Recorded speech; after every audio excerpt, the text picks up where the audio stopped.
Hi and welcome to a Kirby Maths video on a couple of vector questions.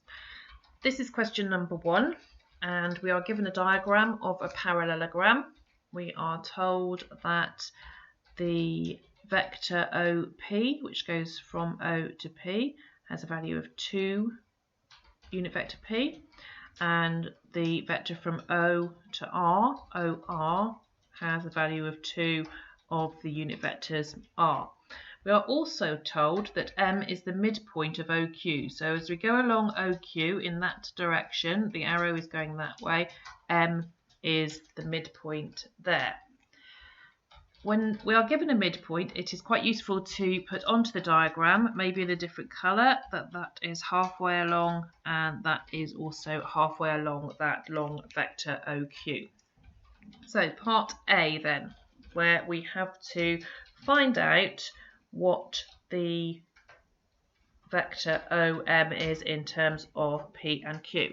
Now when you're doing vector questions, you might have to rely on your knowledge of the geometric properties of shapes, and in this case the geometric property of a parallelogram is that the two sides that are opposite each other are parallel and they are also the same length. So this vector here travels in the same direction as this one, RQ, and is the same length, and PQ here is the same as OR. So sometimes putting that on the diagram can help. I'm going to do it.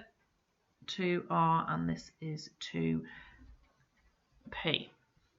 Right, back to OM then. So to get from O to M, it is halfway along OQ. So if we start off by finding OQ and then halve it, we'll get OM. So OQ, we get from O to Q, not going the direct route, by going along here, O to P, and then going from P to Q.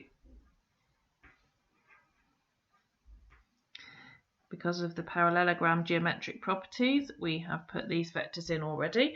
So O to P is 2P,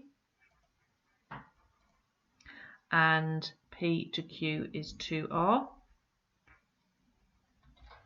and that gives us the vector O to Q. Now, because we know that M is the midpoint, therefore, in terms of the vectors, we are only going to go halfway the distance from O to Q. So that means that OM is equal to a half of 2P plus 2R, which means OM is equal to P plus R. Okay. Right, on to the second bit, B. It says use vectors to prove that M is also the midpoint of PR. So this time the vector that we're talking about is going from P across through M to R. We are going to use the same method that we did in the first bit. We're going to find the vector P to R, and then we're going to halve it and see if it gives us the vector, the position of O to M. So P to R, no, that's not right, is it? I'm going to go from P to R and then I'm going to try and find out half of the vector from P to M. So not O to M, P to M. So P to R, that vector, I travel from P to R, not using the direct route, I would go along here and up here.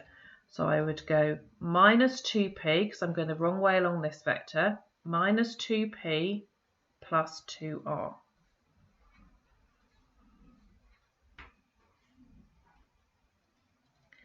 And if I was going from P to M,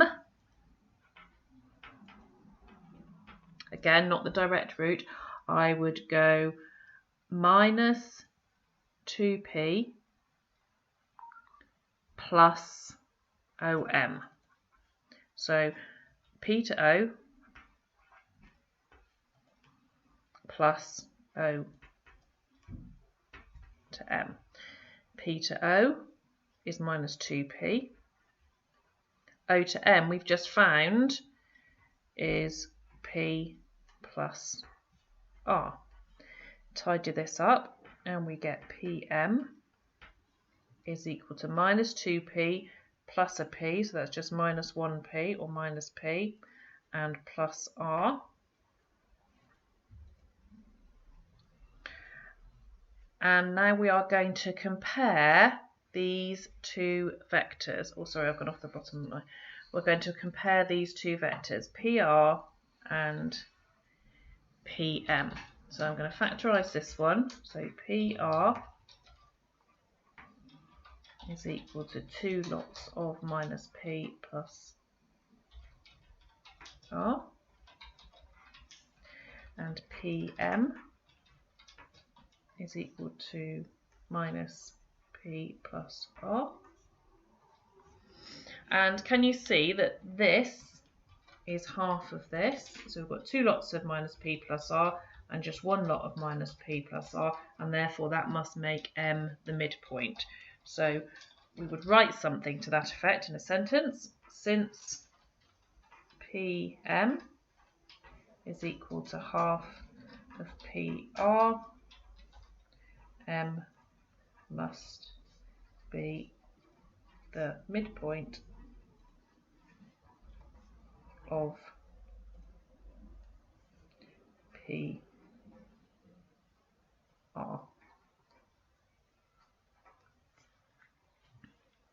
Okay.